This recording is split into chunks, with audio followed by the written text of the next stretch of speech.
Hello and welcome to the Science Fiction and Fantasy Marketing Podcast, the show where we help you establish your author brand, increase the size of your audience, and sell more books. I'm Lindsay Baroker and I'm here with Jeffrey Poole and Joe Lalo, and we've got a special guest tonight, Susan Kaye Quinn. I should ask you how to pronounce your name as well as your books. But no, let me read the quick bio here. She's sold a lot of books, so I think it's going to be a great talk tonight. Susan Kaye Quinn.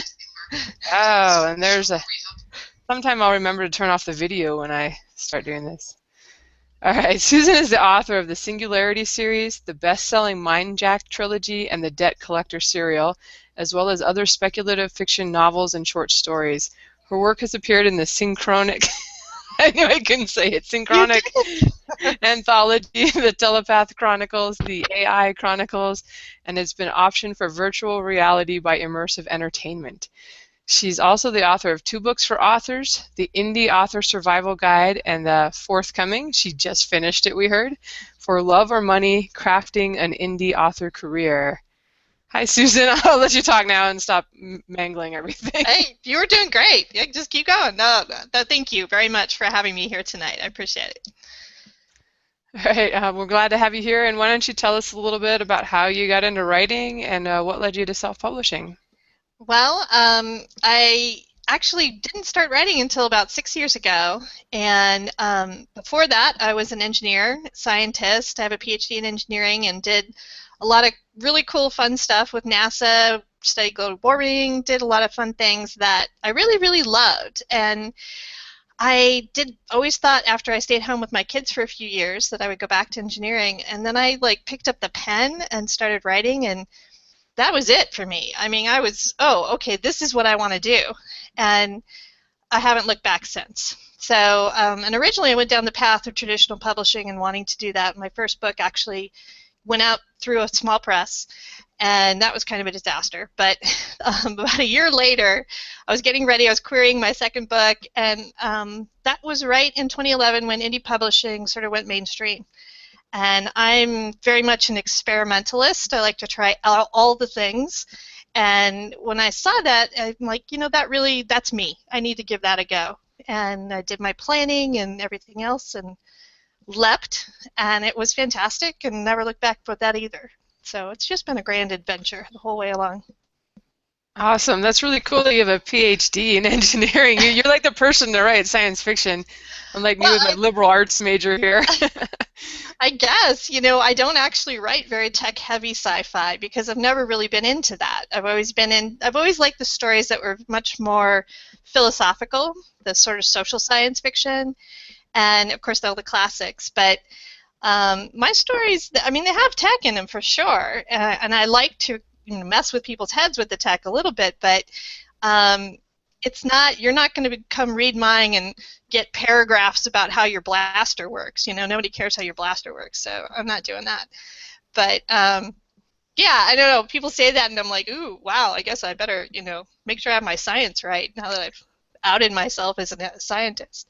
So. All right. Well, yeah, I always grew up watching space opera, Star Trek and Buck Rogers and stuff. I'm pretty sure there's no actual science in any of those, but I do enjoy the science fiction that is based on real science. It's awesome. Yeah, absolutely. We're going to ask you kind of some tips for marketing science fiction, but I was also wondering kind of what made you decide to write a couple of books targeted at authors. We'll talk about that in the second half of the show. Okay. But yeah, if you could tell us what you were thinking. And well, you mean now you want me to tell you about the book? Go for it. Okay. A teaser for later in the show so they'll keep listening. Gotcha. Well, the first book is the Indie Author Survival Guide. That is designed for someone who has just started deciding to take the leap into indie publishing. So it goes all the way from the very first fears and concerns you have about that all the way through the publication of your first book, and all the little steps in between. But it's really a combination. The thing that sort of sets it apart, I think, is that it's very motivational. It talks a lot about our fears and the totality of our career in terms of the creative part, and how do you, as a creative person, decided to take this risk with publishing because a lot of people struggle with that. And I certainly struggled with that a little bit when I was going through, and I blogged through my whole experience and basically collected that up into a book and put it out there because I had so many people asking me all the time, how do you do this? And that was when publishing was just, or indie publishing was just starting to go mainstream. And I was, a little ahead of the pack. And so I'd already done it, and people are like asking me a million questions. I'm like, here, the book. It's just easier that way. It's all here. And so that was great. And that was great for a couple years. But then just recently, here in May, I did a second edition because there's been so much change in the last couple years, and it really was getting enough out of date that it was going to be a problem for people if they followed some of the advice in there. I'm like, that's really kind of dated advice. Let's get up to speed with Kindle Unlimited and stuff like that. So I did the second edition, and I just now, today, literally finished For Love or Money, the second book, which is really designed for if you've been around the block a couple of times with the indie publishing, and you've got your footing with all the details. Now you kind of want to take it up a level, and you want to know, how can I make this my career? How can I do this long term? And so it talks a little bit about that and some of the experimentation I've been doing the last year with a whole bunch of stuff, and try to just sort of dump out everything I know as of today, because I'm sure it's going to change tomorrow because things keep changing. But at least I'll have it out there and I can refer people to it, and then I won't have to answer quite so many questions because I got to get my own books written. So the indie books are not like, that's not my business. I do that to help people and sort of facilitate the knowledge transfer. My business is my fiction, and so that's what I like to spend most of my time on. All right, great. I look forward to asking you some questions about that because I know a lot of people. Well, I mean, it took me at least 3 years to go from just thinking like a writer to starting to think more like a publisher, and how am I going to sell this when I'm done with it? So right, yeah. So that'll be fun. But let me hand you to Joe for a few questions first. We'd love to talk about your science fiction books and how you're doing so well at selling them. Oh, thanks. Yep. So I can say a lot of times on this show I haven't read the books by the author just because there's a great many authors, but it happens that I have read a fair amount of the Debt Collector series, so I know for sure that you write good sci-fi. Well, thank you. And knowing that you're an engineer, it makes sense that you write good sci-fi. My first question was about plausibility. How much do you put into making sure that your stories are like technically plausible and getting the hard science right? You talked a little bit about this. And do you err in favor of plot or fact when the issues come up? Oh, I always err in favor of emotion. I don't err in favor of plot or fact. I would say whatever is the best story, because I am not a purist when it comes to it must be science factually correct. I think that's a box that sometimes we like to put ourselves in to reassure ourselves that we're doing it right. And I'm convinced as an engineer and a scientist that we don't know most of the things that there are to know in the universe. And so it's things that are not plausible to me. Yeah, okay, you need to not violate basic physics, and that I'm not really going to, there's not real danger of me doing that. But I make up a lot of technology, and I go kind of drift into this sort of paranormal mind, sort of like my whole series on mindjacking was a whole cognitive experiment. And so I do a lot of fiction in that space. And is that plausible? I mean, I give a genetic, I don't know how far you got in Debt Collector, but at some point I give a genetic technical explanation of how this might have occurred. But that's not the genesis of it, and the tech part of it isn't really the focus of the story at all.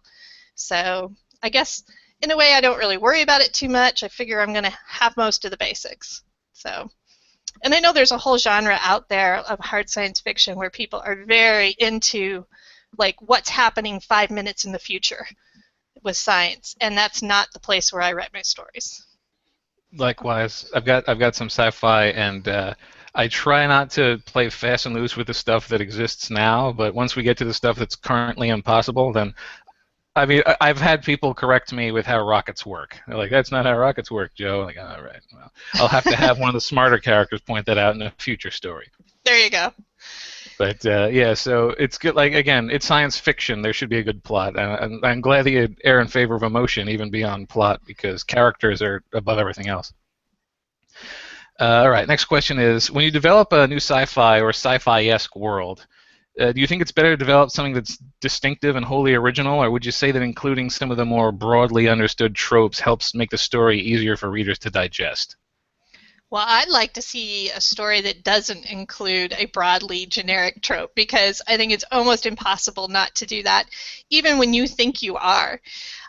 So, yeah, I don't have an issue with using tropes. Tropes are shorthand. Tropes are a way that we understand story, and they developed because we have an affinity for the dark hero. We have an affinity for the five-man band. There's those tropes speak to us on a storytelling sort of almost mythical level in a lot of ways. So I think understanding tropes and why they work for readers is important, but there's no reason to avoid them.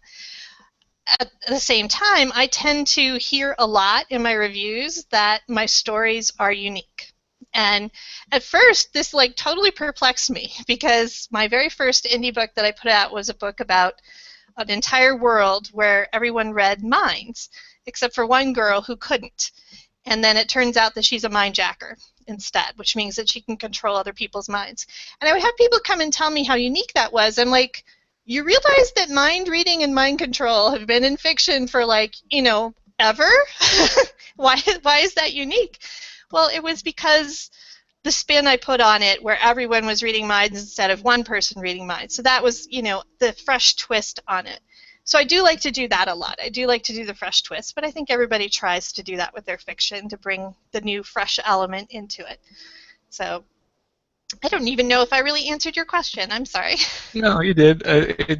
Tropes are useful shorthand, and I'm glad because a lot of people like become sort of paranoid about using tropes. And it's been mentioned that we use jargon a little bit on this show. So if you don't know what a trope is, it's like a more technically correct way of describing a cliche. It's a theme or structure that shows up very frequently in fiction. So yeah, people like get paranoid about overusing tropes. Well, And I would say a cliche is a badly done trope. yeah, So there's nothing wrong with the trope itself. It's just if you do it badly. And if you haven't been to tvtropes.com, and you've got like 5 hours to kill, go do that. It will because eat your brain. It will eat your brain, and you will quickly realize that all of these stories have already been told. So now it's up to you to come up with something in the mix that stirs the pot a little bit differently and comes out cool. Yep, tropes are the Legos that you build all your stories out of. Exactly. All right, so one more thing. Along those same lines of regarding distinctiveness and originality, and for that matter, putting stories together out of Legos, it's become increasingly popular when you write or produce things, or at least when you're describing them, to do it in terms of a combination of other things. So such and such a book is like Indiana Jones meets Firefly in a submarine. It's an unmistakably easy way to give readers an idea of what niche a story falls into, but you think this sort of formulaic approach to description or even of writing is bad, or can it still produce engaging stories and worthwhile things like that? I think you run a little bit of risk when you do that, okay, because there are strong preconceived notions that go along with that shorthand. So either you better live up to that or don't use it. And it depends a lot on the context too. Like if I'm pitching something to a producer, which I've done, I will use the shorthand because it's their lingo, it's their language, and they expect it. If I'm writing a description on Amazon, I generally won't do it. The only time I think I've ever done it was with my middle grade novel because, again, audience, you're talking about something where you need an immediate, little more visceral touch. If I'm doing advertising, like I had a Facebook ad that I ran, which I don't even really want to talk about Facebook ads because they're a nightmare. But I had a Facebook ad you've got like less than a second. You've got like a quarter of a second to grab someone's attention. Go ahead and say that your book is Hunger Games meets iRobot. Okay, fine. okay, that's got my attention. Now I'll actually read what the description says. So in that case, it's fine. So know your audience, know who you're talking to. If I've got your attention on my book description on the Amazon page, you're a literary person, you're a literate person, I'm going to use my words to reel you in, and they're going to be my words, my unique words. And if I can't do that, then I'm not working hard enough to get that to work. So. All right. Okay. Well, that satisfies my curiosity for now. So I'm going to hand you off to Lindsay to see what she's got to say. All right, somehow I jumped ahead of Jeff here. Poor Jeff hasn't gotten to talk yet, but hi, Jeff. He's just our mascot. So I won't ask you about Facebook ads, since that doesn't sound like a fun subject for you. You will get an earful. So yeah, we just moving on. Okay.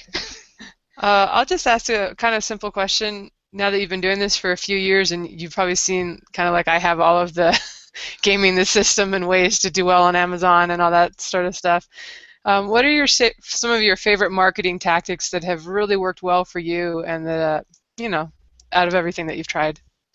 Well, in my first book, I talk about big levers and small levers, okay, because I'm an engineer, I guess. I don't know, I think in terms of levers. And so I want to know, if I push the lever, am I going to get a big response or a small response?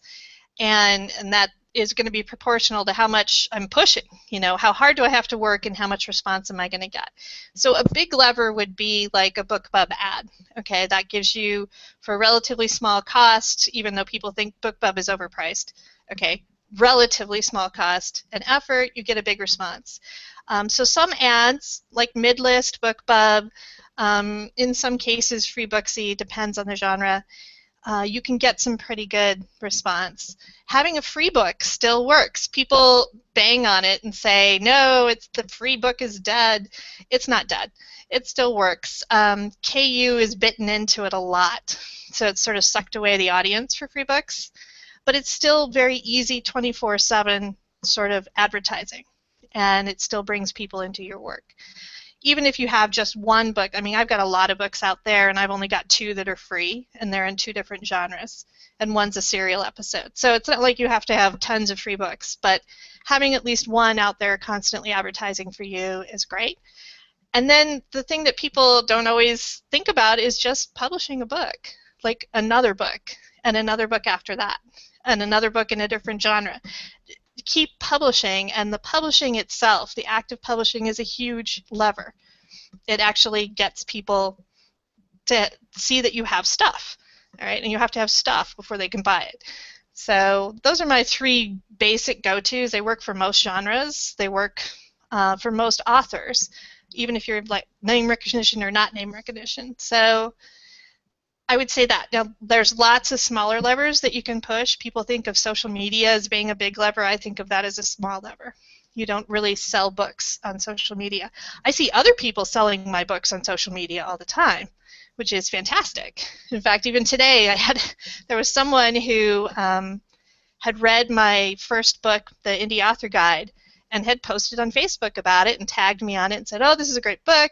You guys should get this. And she had lots of nice things to say. And she was selling the book for me because it was her recommendation.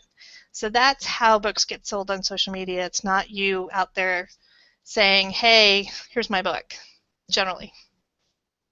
So I don't know. Does that answer your question? No, that's great, and I agree 100% with all of that. Just to kiss up, I've found the same stuff. I still have a couple free book ones out there, and I think it's, you can just keep promoting them, do a little bit each month, buy a couple ads or something. And right. I also agree that BookBub is not overpriced. What's overpriced is paying $50 and getting no return. I'll gladly pay $1,000 if I can sell 5,000 books from that. So exactly. People, and I love writers to death, but we don't always do math really well. And that's unfortunate, okay, because I am a math person and I know how to do the numbers. And I think sometimes they don't quite put all of that together and go, oh, but if I can get return on it, it's okay. To use the dreaded Facebook ads as a counterexample, okay, there's something you can spend a lot of money on, and not get anywhere near the guarantee of return that you can with something like a BookBub ad. Now, BookBub doesn't pay off for everyone. I would say, for me personally, every BookBub ad except for one has had a positive ROI. Has paid for itself and made money. And the only one that it didn't was my children's book, which is a horrible market to be in for indie books. So I kind of understand why that one didn't work. But it's not true for everyone. If you look at BookBub's average, it's spread where they have the average and then the high and the low. If you're getting the low end of that, you're probably not making your money back. Then again, indie publishing is the only place I know where we expect our advertising to have a positive ROI. Okay? I mean, like every other industry expects to pay for advertising and not get an immediate return. So we're a little bit spoiled in the sense that we get this immediate feedback of whether our ads work and exactly how well they worked with numbers and dollars attached to it. So it's a funny business, but it's a great business. I love being that close to the market. So. Yeah, it's definitely really cool that you can see the results of, like with traditional publishing, you have to wait through 6 months or 12 months to see your royalty statement, and you have no idea what you did that helped sell books. So.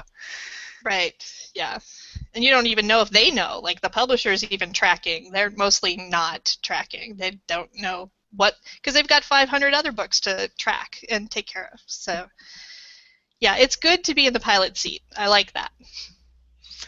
All right. Well, I'm kind of curious about, you've written in several different genres. I mean, they're all kind of science fiction, fantasy, but I think you've got dystopian, steampunk, cyberpunk, and your children's story. Do you have any thoughts on what's easiest to sell? And do you genre hop just because it's fun for you, or is there any marketing strategy to doing that? Oh God, there's no marketing strategy to that whatsoever. That's like the anti-marketing strategy. I actually talk about that a lot in For Love or Money that I just finished, because it talks about writing books for love and writing books for money and the spectrum sort of in between. And yeah, genre is huge. And it's not even just how big is your genre and do a lot of books sell in that genre, but how well does your book fit in that genre? How well does it hit the market? And so my young adult books, my young adult science fiction, actually crosses two genres, young adult and science fiction, but it's heavily into young adult. And that market sells, and it hits it well. It hits the market well, and so those books sell. That's true of my first trilogy, and then the series I'm working on right now, which is a return to young adult science fiction, which I love, is selling well right out of the gates. Then my steampunk is like, if you go to the steampunk bestseller list and you look at even, somewhere in the middle of the pack of the top 100, they're just not selling any books because it's not a big market. There's not tons of readers out there that are clamoring for more steampunk. It's a small niche, really dedicated readers. The people who love it to death. But even within that, my book is totally bizarre in that steampunk realm. It's like this East Indian weird mashup thing that's sort of a romance, but it's sort of an adventure. And it was totally a for love book. It's just, I love the idea. I love playing with it in that world. But it didn't make any marketing sense, and it was very hard to place. So it doesn't sell as well. And I'm fine with that, because there are a lot of other things that I learned in the process of writing those books that were sort of me figuring out who I was as a writer and wandering around in the weeds a little bit. And then now I'm kind of coming back home to my young adult science fiction, which is sort of in my wheelhouse.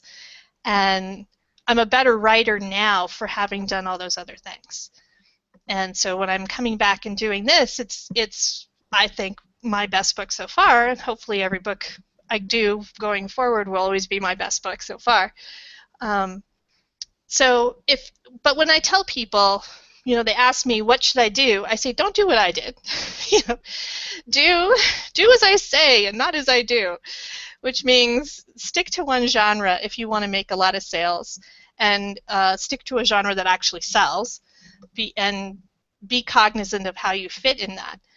Or don't, or go off and do what I did and have fun with your writing, because that's completely legitimate as well. So it really depends on what your objectives are. Yeah, definitely good advice there. And I actually love steampunk because it's so easy to chart. But I will say that it really helps if you can cross over and kind of get the epic fantasy swords and sorcery vibe in there too, and get those people. Yeah. Yeah, it's. I think it's more popular in the zeitgeist than it actually is as far as people buying the books. The whole Oh yeah. steampunk thing. It's a big cultural thing, but it's not like those people aren't reading; they're No, dressing up. yeah, You know? they're wearing the clothes, Yes, absolutely, which is great and corsets. fun. And they're like, "Oh, books? Really? There's books?" you know. All So, right. One last question from me before I pass you over to Jeff and let him talk. I'm kind of curious, as someone who's about to release a serial under my pen name, right after KU has totally changed the rules. yeah, But yay, right? Oh I'm boy. actually excited about the change. But Oh, here I good. was trying to game the system, and I wasn't fast enough. Yeah. But I would just love to hear your thoughts on, did you enjoy doing this serial? And do you have any marketing tips or anything for other people who might be thinking of trying that? Okay, cereals are not a good marketing idea unless you are in a certain genre of romance where serials are huge. Okay, so there are, and that's not even all romance. It's just certain genres of romance have a lot of serials in them. So the readers expect it, and it's not a hamper to being able to advertise or have readers be excited about your work. Okay, most other genres outside of that limited scope, people are not familiar with serials, and so you're pushing a rock uphill to get them to try. So all that being said, I've written. I mean, Jeff knows about, or Joe knows about my serial deck collector, which I've got 2 seasons out. But I also have written under a pen name and done a serial, which I'm now very curious as to what genre you're in, that you're trying to make some money under a pen name, because that sounds very familiar. Although my making money wasn't actually for me, it was for a special cause that I have. But I wanted to try it. I'm the experimentalist. So I gave it a go starting last September. And I was very successful with that. So you absolutely can make money with your serial. With the new KU per read rather than per borrow pay system, it changes the dynamic a little. Don't know exactly yet how much, although it doesn't change it on the reader side. Okay, so the readers who already like serials, and they already like, I'm assuming you're writing in romance, is that correct or no? I do science fiction romance with the pen name, and it's only because it's more detailed in the bedroom stuff that I did a pen name. I make more money with my fantasy, of course, but they're both fun, so I'm having fun with it. Well, fun is cool. Fun is cool, and I don't know what the market is for sci-fi romance, particularly with serials, but if the readers are receptive to it before, they're going to be receptive to it still. So your game plan with that should be fine.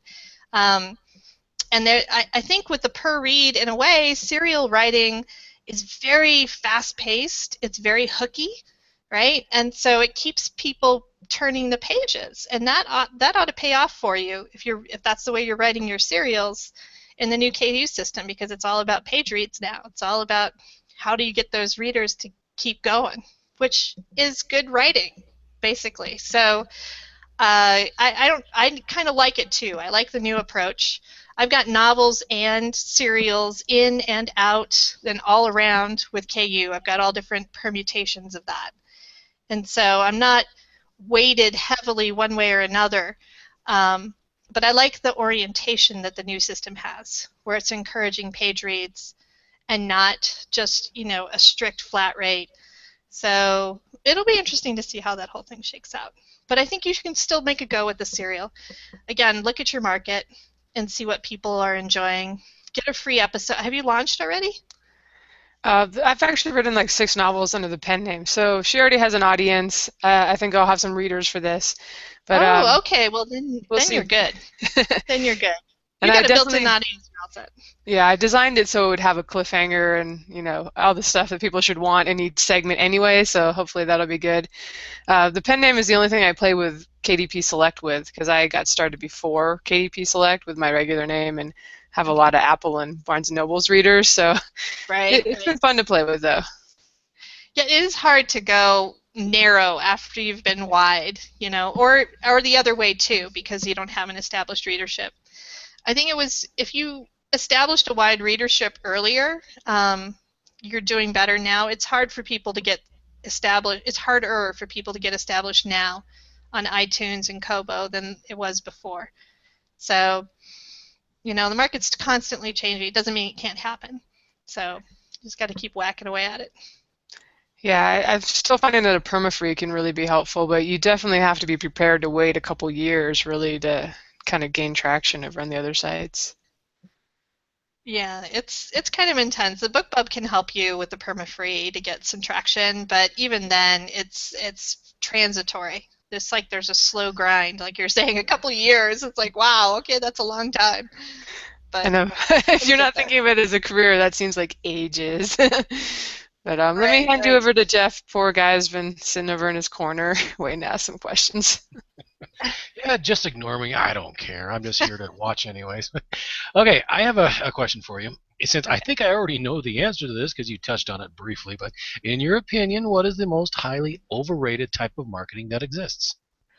Overrated, or I just am vehemently opposed? No.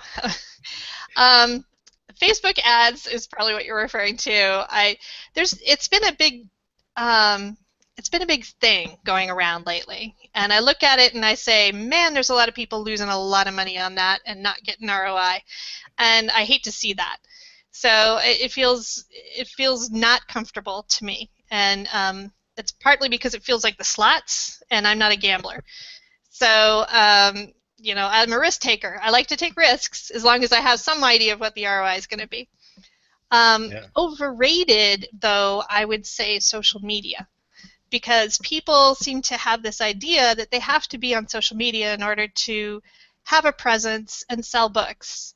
And I think that's not at all true.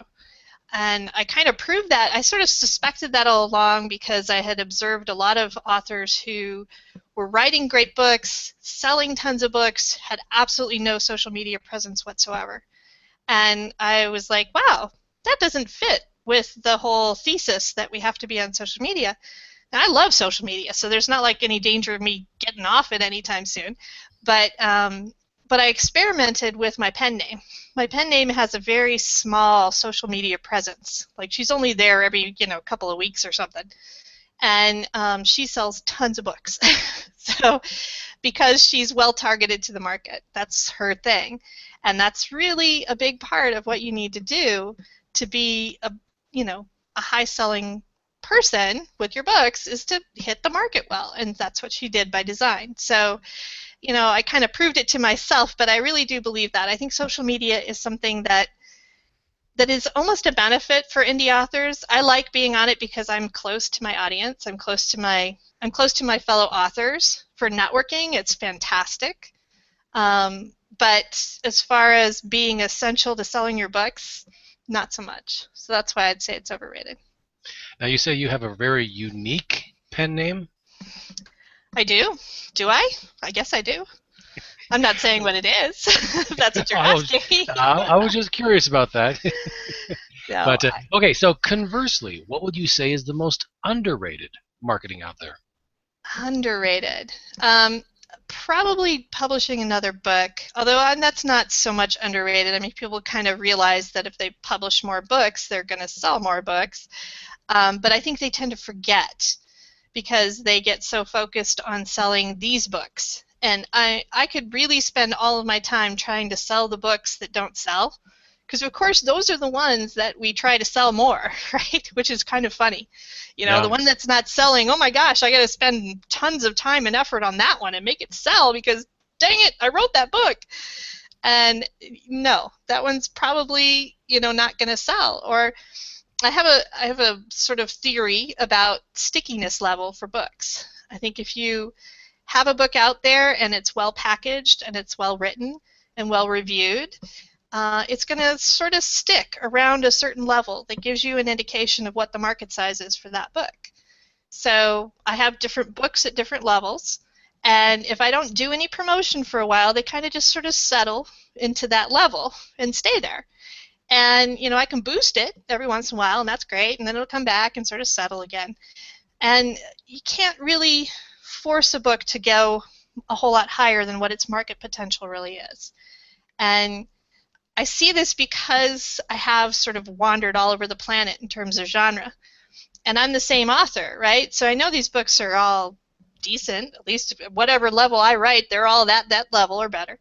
And so it's not that, it's really what the market is doing with each of those properties. So I don't know, now I've like lost track of what your question was. I'm sorry. Underrated marketing. That's okay. Underrated marketing, right. Oh, it's seriously underrated would be like targeting the market. I don't hear people talk about that enough. And I think, I mean, that's a lot of what my book is that I just finished writing, so it's what's on my brain. But understanding what your market is and moving your book towards that is going to do way more for you selling books than just about anything else. And I don't think people really either want to think about that because it means like, wait a minute, I have to change my book? Well, maybe or maybe not. I mean, maybe you think about it before you start writing and figure out where's your target, and then write the coolest, awesome story that you can come up with that fits in that box. You know, it's hard for us because we want to think that any book can sell, right? And I think any book can sell. It's just a matter of how much and how big the market is. So. Okay. So all right. So going along those lines, as you said, you've obviously written in dystopian, you've written in steampunk, cyberpunk, whatnot. How would you encourage some of your readers? Let's say you've got a nice, strong following to one of your sci-fi series, and you just wrote a new cyberpunk series or a steampunk. What do you usually do to try and get people from one series to go try out the other one? Do you like put a little blurb at the end of the stories? Do you say, if you like this, you'll like that, or do you like do promos? What do you do for that?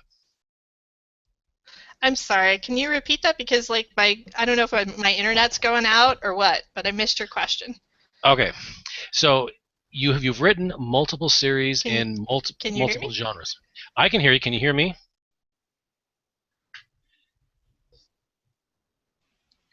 Lindsay, Joe, can you hear me? Yeah, I hear you, Jeff. Joe, fix our technical difficulties. I'll try to do so. You're the tech guy. Come on now. Yeah. Did she freeze? She might have. I don't see the video moving, so. Can you hear me? Oh, we hear you. Hey, Susan, there you are. I'm here. Are you guys here? Yeah, can you hear us? Hello. I kind of feel like the aliens are interfering with our Google Hangout. Can you? Yeah, all the lights went off behind her, so we must be. This is great podcast right now. I'm so sorry. No, it's all I don't know right. if it's me or what is going on. If you want, you can try dropping out and coming back in. Oops, sorry. No, Oh. I can't hear you. Now I can hear you. Yeah. Can you? Can I you hear us, can hear Susan? you, Joe. Oh, well, that's nice. Oh yeah, now I can hear you. Okay, excellent. Well. All right. This brief pause in the show was brought to you by Google Hangouts, everyone. Thank you, Google Hangouts. Thank you. Oh gosh. Okay. Okay, I'm sorry, Joe. Or no, Jeff. What were you asking me? Okay.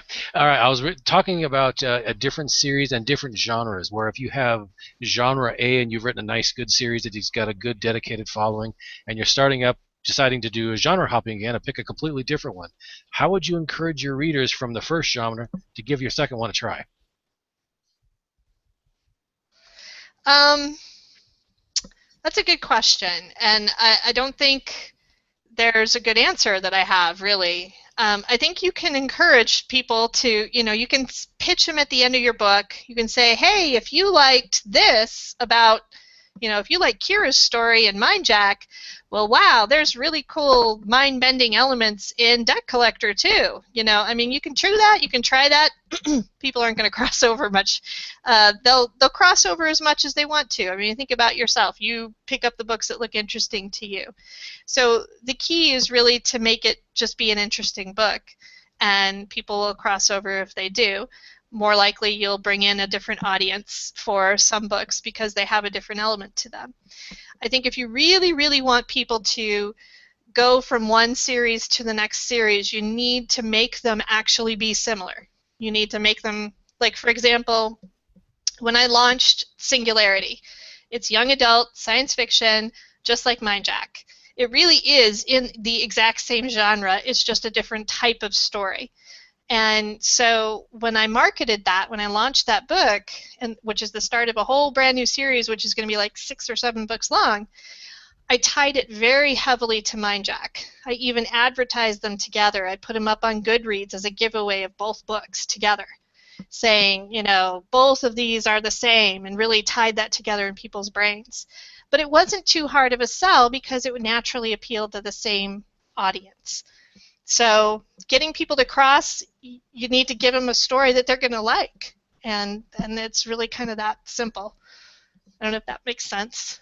No, it makes sense. Yeah, I would agree, because I'm still toying with starting up a new series, and I was itching to try something different. I was like, well, I've got a fairly good following of people that like, the fantasy that I do. I was like, what happens if I try something sci-fi or maybe a mystery or something?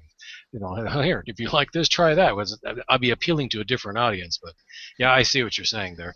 Do you use a mailing list? And if so, how often do you send out mailings?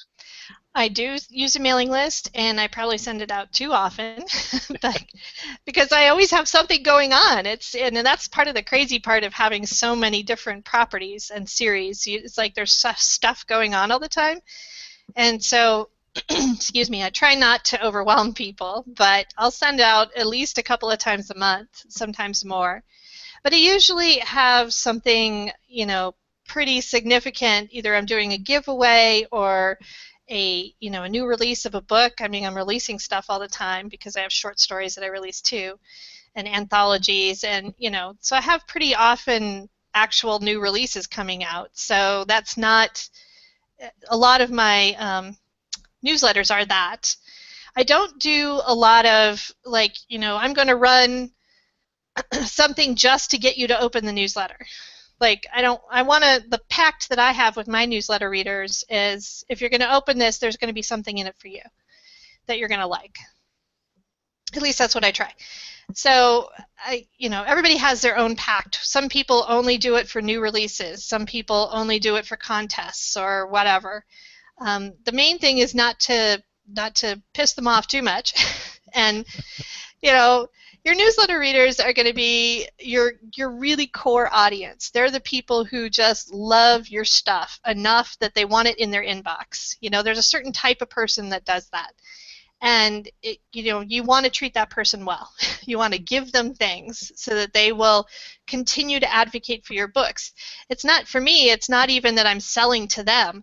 I want them to help me sell it to the rest of the world, because my mailing list is I think I crossed 3,000 people on my mailing list here recently. So that's great. That's a great number, but it's not like the totality of all the people I want to sell to by any stretch of the imagination. So I hope to reach a lot more people. They're just my inner circle.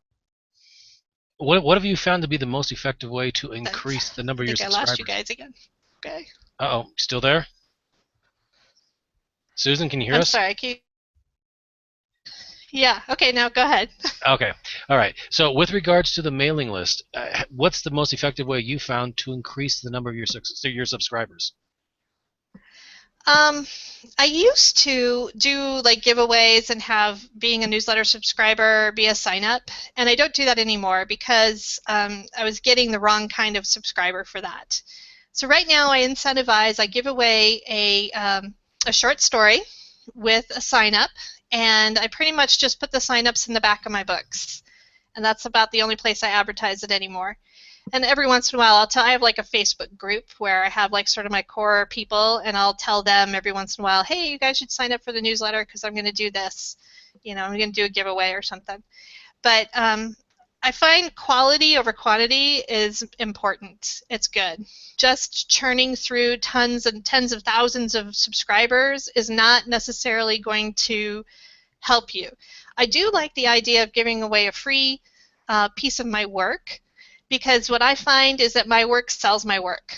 So if I manage to get one of my works on your Kindle, I have won. Because at some point you might actually open that thing and read it, and if you do, you actually might like it. And if you do, you might actually go buy something. So I consider that a complete win. And so every time I get a subscriber, it's not even that I'm going to email them later and get them to buy something. It's that I've already won because they've already got my stuff on their Kindle. So that's sort of the approach I take with it. I do something similar. We interviewed someone a while back that said something similar, where they said, I've got like a short story that I'll offer as an incentive to subscribers there, and I had just so happened I had a short story I hadn't quite made available yet, so I did the same thing, and I started having people sign up left and right. I was like, you got to give something away in order to get subscribers. Okay, I can deal with that. Well, and I would be very careful too about what you give away, because what you want is the thing that's going to lead them into your other works. So the one story that I give away is sort of a bridge between my two best-selling series. So it's actually written in the world of one series, which is written from a girl's point of view, but the short story is from a boy's point of view and has sort of this voice to it that's very much like my other series. So it's kind of a bridge between the two of them, and if you read that short story and like it, you're probably going to like either one of the other series. So it's like a gateway drug. Yeah, I hear that. My short story, I make all kinds of passing references, subtle references to stuff that's happened in the past, meaning if you want to know what happens, go pick up the book and find out, essentially. But there you it go. does really well. It does really well. Okay, that's it for my questions. Let me hand you over to Joe. He's got some questions for you about the two author books you've done. Okay. Yep. We're getting toward the end of the hour, so are you okay with going a little over, or should we sort of like start massaging the question list? No, whatever works for you guys is fine. All right. Okay, so one of my favorite sayings, and I heard it from Mike Rowe on Dirty Jobs, I don't know where he got it from, was, when you make your avocation your vocation, you get no vacation. And I've found that to be increasingly the case with me. Yes. Once writing becomes your job, do you find that it starts to feel like a job sometimes and loses its enjoyment? And if so, what have you done to combat that? First of all, I love Mike Rowe. I just love that guy to death. I think he's doing great stuff. But yeah, I don't actually. I am so passionately in love with my writing, even more so deeply than from the first time I picked up the pen. I have a problem. I don't know. I'm like kind of obsessive with it. So that's not my problem. My problem comes in the publishing aspect of it, crowding in and making it feel like I've got deadlines, I've got pressure, I've got all of that part, sucking the joy out of my writing. Okay, and it's not the writing itself, it's the pressure of the publishing part. And so I actually talk about this in For Love or Money quite a bit, about separating those two in your mind and really working them in parallel but not letting them impinge upon one another. And I do a lot of mindfulness exercises where I'm staying really present in my work. I do a lot of feeding of the creative well by actively consuming other media like movies and books and stuff like that, and really dedicating myself to reinvigorating, and doing the other things like taking care of my, rest, make sure I get enough rest, make sure I get enough decent food, and not I'm just like eating frozen pizza all the time because I'm under deadline, stuff like that kind of spirals away from you, and it makes what originally was a beautiful, wonderful, joyous thing into the drudgery, because you're not really present in the work. I think if you stay present in the work, you're fine. It's when you worry about all that other stuff that it starts to become onerous. So I'm reading a book right now called, actually I just finished it, called The Practicing Mind. And it's all about focus and practice and how you can stay present and mindful in your work and really achieve all the things that you want to achieve. So I found it very inspiring. I've been recommending it to people right and left lately. So. You know what? It's funny. I think another podcast I listened to was recommending The Practicing Mind. So. Oh yeah. It's going to have to go on my to read list. And you sort of dovetailed, almost really answered the next question on my list, which is, when writing is your full-time gig, it can feel like any time not spent writing is time wasted. And that goes for book-related stuff like marketing, or sanity-related stuff like relaxation. And do you, the question was if you have any tips about finding a balance. Yeah, I mean, but balance is is roughly what you just explained. Yeah, and that I have been. 2015 has been all about launching my Singularity series and finding some kind of balance in my life again, because that was sort of insane. And yeah, I think those things that I talked about, focusing on having some mental stillness is important away from your work. People think, oh my gosh, if I'm not thinking about it all the time, I'm not going to, be working on it. If I'm not working on it, I'll make dinner, but I'm going to still be thinking about my story. Well, your brain needs a break too. It really does. And you have to kind of trust your subconscious to be working those plot problems in the background while you're attending to your kids and while you're actually doing, life stuff, which is important. So, yeah, I think it's really tough in indie publishing. We are so close to all of our sales. We're so close to our market, our readers. We can read all our reviews. I mean, there's so much that's so intimate there that it's hard not to be 24/7 in it. And it's yet really, really important not to do that. I don't think you can do your best work when you're grinding down all the time with, the constant pressure. And so finding that balance is not just like so you can actually have a life and not a heart attack, but so you can, enjoy this thing, because this is a joyful thing, right? We're doing this because we love it, right? So let's be joyful in it and let's enjoy the heck out of it and not let the pressures of it kill it for us. Absolutely. I agree, and it makes me feel good, I suppose, that I have found a few things that allow my brain to turn off, and so I have that. I can cross that one off on my list. I cannot think sometimes. Yes, and my last okay. question, yeah, my last question is a technical question, sort of. A lot of people advise setting daily word count goals, and I've found that's effective to sort of make sure that you're reaching your deadlines, whether you have them or not. But things get a little bit muddier when it comes to revision. Like you can't really maintain a word count of how much revision you've done unless you're really paying close attention. So do you have any methods that you use to measure your productivity when you're doing revisions and editing? Yes, I track everything every day. And so my tracking is just a spreadsheet, but I track, if I'm drafting, I do track word count. If I'm revising, I will track chapters or maybe word count of chapters, like I got through chapter 2 and that's 6,000 words or whatever. Some kind of metric. It doesn't really matter what it is. All it really matters is that I write it down. And I also write down what my mood is for the day. So I'll be saying, I'm really stuck today, and damn it, I'm not done yet today. And, whatever it is that I'm feeling that day about that work. And that's really helpful to me, because every time I open up that document, you automatically see the last couple weeks of stuff. And I don't like to see any zeros in there. I like to always see something in there that I'm doing, because I know I'm making forward progress. And even if I had a really tough day the day before, I can come back fresh. I've got a new slate. I got a new day and hopefully a better attitude.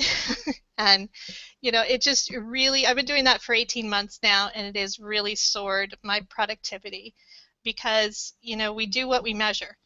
And that's a very fundamental behavioral modification tool, is to track things. So in whatever way it works for you to track, just write it down some way consistently every day, and you will get there. All right, excellent. It's funny you say the keeping track of the word count of revised chapters, because that's literally the solution that I happened upon 2 days ago when I started thinking about the problem. There you go. go. Good for me. Yes. And that concludes my list of questions, so now it's on to Lindsay. All right. Well, I enjoyed listening to you guys talk about the focusing and taking breaks, because that's something I have to work on too. I find that for me, when I'm like writing a rough draft, that's almost all I'll do. I need to just focus on that and not worrying about marketing anything else, or sometimes I'll even not answer email, for a while. And I don't know if it's the right answer, but it seems to work for me. Yeah, whatever works for you. Sometimes I have to carve out headspace by like running away for the weekend and going to a hotel. So I have like 24 hours straight where I literally don't even bathe. Sorry if that's TMI, but I barely eat. I just get that chunk of stuff done. And I don't do that all the time, for sure, but every once in a while I feel the need to do that. So if you feel the need, do it. You know, whatever works for you. It's just make sure then you come back and you have some balance again in your life, because if you're doing that all the time, you will burn out. Everybody will. So you just got to be careful about that. All right, you guys were talking about dirty jobs earlier, so I guess writing, who knew it would qualify? No bathing. But in the blurb for your new book, and I actually just ordered it while you guys were talking because I'm excited to read it. So Thank you. I'm a pre-order. We'll put the link up for everybody can get it on the show. But yeah, in the blurb you mentioned that one of the things it talks about is writing for love and how to sell that, as well as writing for money and how to love that. I really like that. I was wondering if you could tell us a little bit more about what you mean there. Well, the writing for love, I think everybody gets, right? And they all want to know how they can make, I'm sorry. They all want to know how they can make their book that they wrote for love sell. Okay, but there is another end of that spectrum where you might be really targeting the market hard and even intentionally writing just for money, which is a totally legit thing to do. And it's something new. It's not something that we always could do in this market. You know, established writers in traditional publishing absolutely did that all the time. You know, they would get a book out, it would sell, and then their agent would come to them and said, okay, this is what you're going to write next because we know we can sell this. How about a book about fairies? Let's go. You know, so that whole idea of targeting the market has been around forever. But it has, what's new about it is that indies now can look exactly at what people are buying today. And they can write that and they can give them more. And they can give them as much as the readers will take. So that whole idea of writing to the market is sort of taken to a hyper contemporaneous level now with being able to indie publish. But when you're doing that, you know, people are afraid that, well, if I do that, I'm not going to love that. That's just going to suck my soul dry, right? Because I'm not doing it for love anymore. Well, I think, yes, if that's how you feel about it, absolutely don't do it, right?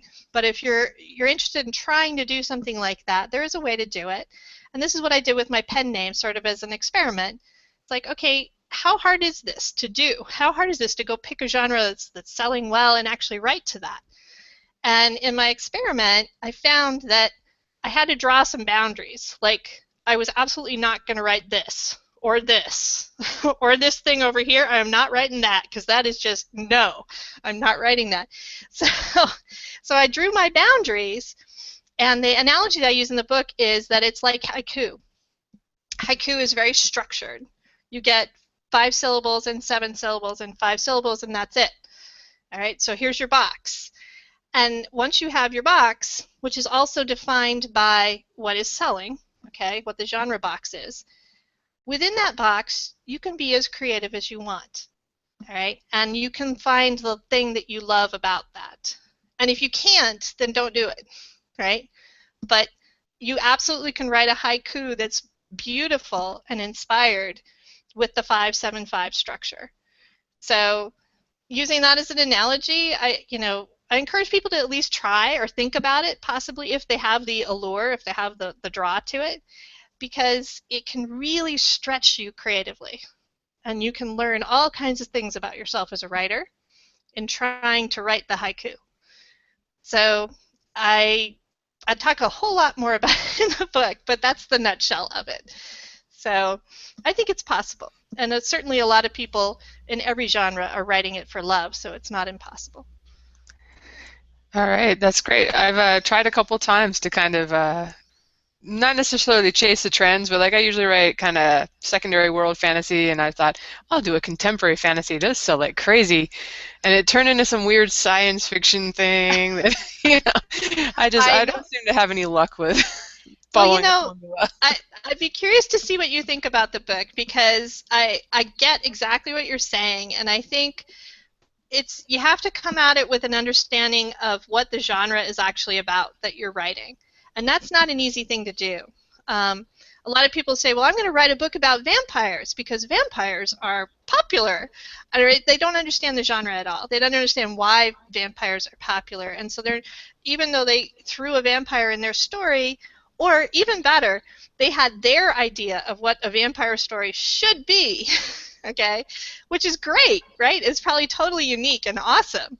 Totally not what the market is looking for. So, you know, you have to understand what it is you're actually trying, what the target is you're shooting for first, and then if you really want to do that, and then get creative with inside that box, which, you know, maybe you don't want to do that. I found I was struggling and having a hard time with it because I wanted to write a different kind of story, you know, than what the genre box was telling me to write. And so I'm like, nah, okay, I'm going to force myself to do this and see how it works out. And I ended up loving it. I ended up falling in love with my story after all.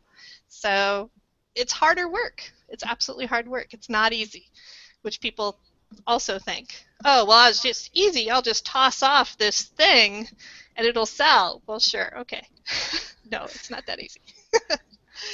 So Yeah, I'll definitely let me know what you think when you read the book, if you have any insights there. Yeah, I think one of my problems is that I'm not really into any of those more popular genres. Like, I wrote my urban fantasy without any vampires and without any urban. It's it's pretty much science fiction, like I said, but I seem to do okay just by being so prolific that, you know, it's like here and there things will actually catch, you know, and somebody will like them, and then they go try my other stuff. So maybe that's an alternative. It's just write a book every couple months if you can. Well, yeah, prolific definitely helps. It certainly doesn't hurt. So, but again, there's so many factors in there that just having more books isn't always the answer either. Although I've seen some books, you know, where they had 100 books in the series and they had like no covers at all, and I'm like, how do you even sell this thing while you have 100 episodes? And so, you know, it only started with 2 people that liked it, but eventually over time, you know, you grow an audience. So there's all paths to getting to the answer. So Definitely. All right, thanks for answering my questions, and I'll hand you to Jeff for just a couple more questions, and then we'll let you go. Okay. Alrighty, let's see here. We pretty much already covered that one. What would be the most common damaging mistakes you've seen other authors make that could have been easily avoided? Ooh, that's an interesting one. I actually throw out there every once in a while a consult. I give away a consult to people where I really dive into what their portfolio is and what they've done and where they want to go and try to help them. And so I guess some of the super easy to fix mistakes are things that have to do with covers and branding. Like I'll often see a series where people will have like 3 or 4 books in a series and you have absolutely no idea that they all go together. Like they're totally, the fonts are all different and, you know, the covers are totally different genres practically. And so I'm like, that's really easy stuff where you can, I know you don't want to fix covers because that could be expensive, but you know, if you know it going in, it's really easy to make sure you're branded well across your series.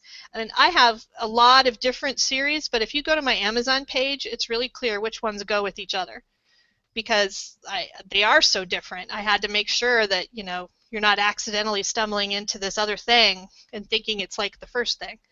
So that's one big thing. The other one is just giving up too soon. I see a lot of people who throw out 1 or 2 books that may not even be related to each other, like they're not necessarily a series, and they don't take off right away, and they're like, oh, it didn't work, you know, and I give up, or they get really frustrated.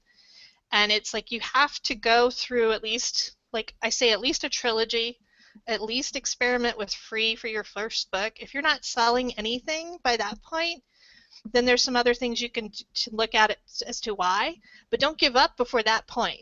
Don't give up until you've given it a good go at whatever level you're at with your books and your genre. And I want people to find the success that they can get. So the not giving up too soon part is critical, I think. Yeah, I couldn't agree more. I've got a couple of friends of mine, actual personal friends here and living in my town, that actually wrote a book once they found out that I did it. And I actually helped them publish it, what to do, format it for them, everything.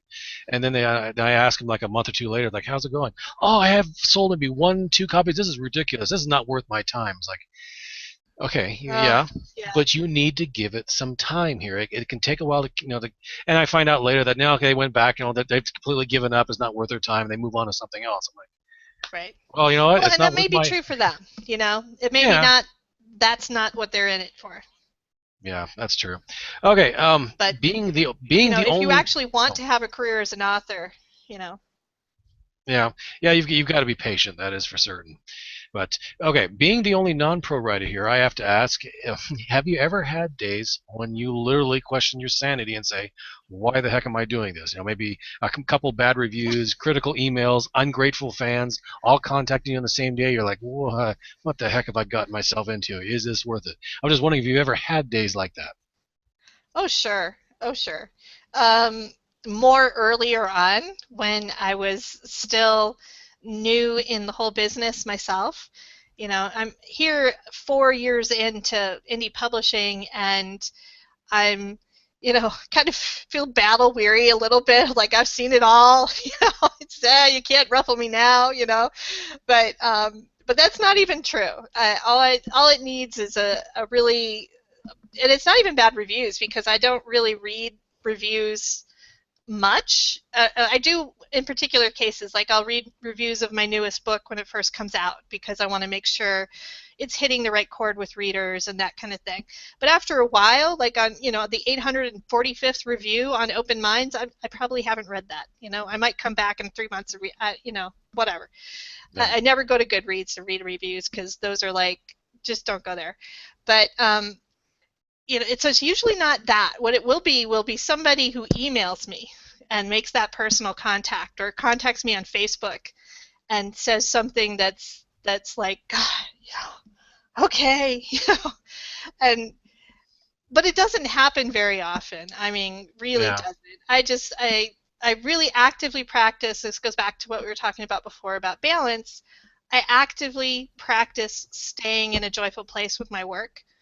And that pays benefits in that, I'm just kind of like a little more calm, not quite so on edge all the time, Yeah. a little easier to I roll with agree. punches. I So, agree. I've learned because my writing is lighthearted fantasy. And I have learned the hard way that I have to remain in a good mood when writing it, because I've been in lousy moods before, and I'll give the completed chapter to my wife. She starts reading it, and she looks at me and is like, "Are you in a bad mood today?" I'm like, maybe. Why? She's like, "Dude, you need to rewrite this one because you could see that you're pissed. Rewrite it." I'm yeah. like, fine, whatever." But, and my absolute last question be is I'm pretty sure we started this, you weren't in a dungeon. I'm expecting someone to leap out of the darkness there with a knife and go at you there. I was like, I don't know where you're living, but we're ready to dial 911 for you here. So, Sorry, here in the Midwest, the sun has gone down, and I forgot to turn on the lights in the back. So, yeah, either that or I've been captured by the terrorists. Come get me. but alrighty, well that's all the questions I have. I'm gonna go ahead and turn you back over to Lindsay here. I just assumed that it got dark behind you as part of the internet problems. I don't know. In my head, it made sense, like less bandwidth to display stuff behind you. No, it's a good thing. The stuff back there, that's like my real life, which is a real disastrous mess. You don't really need to see that. So.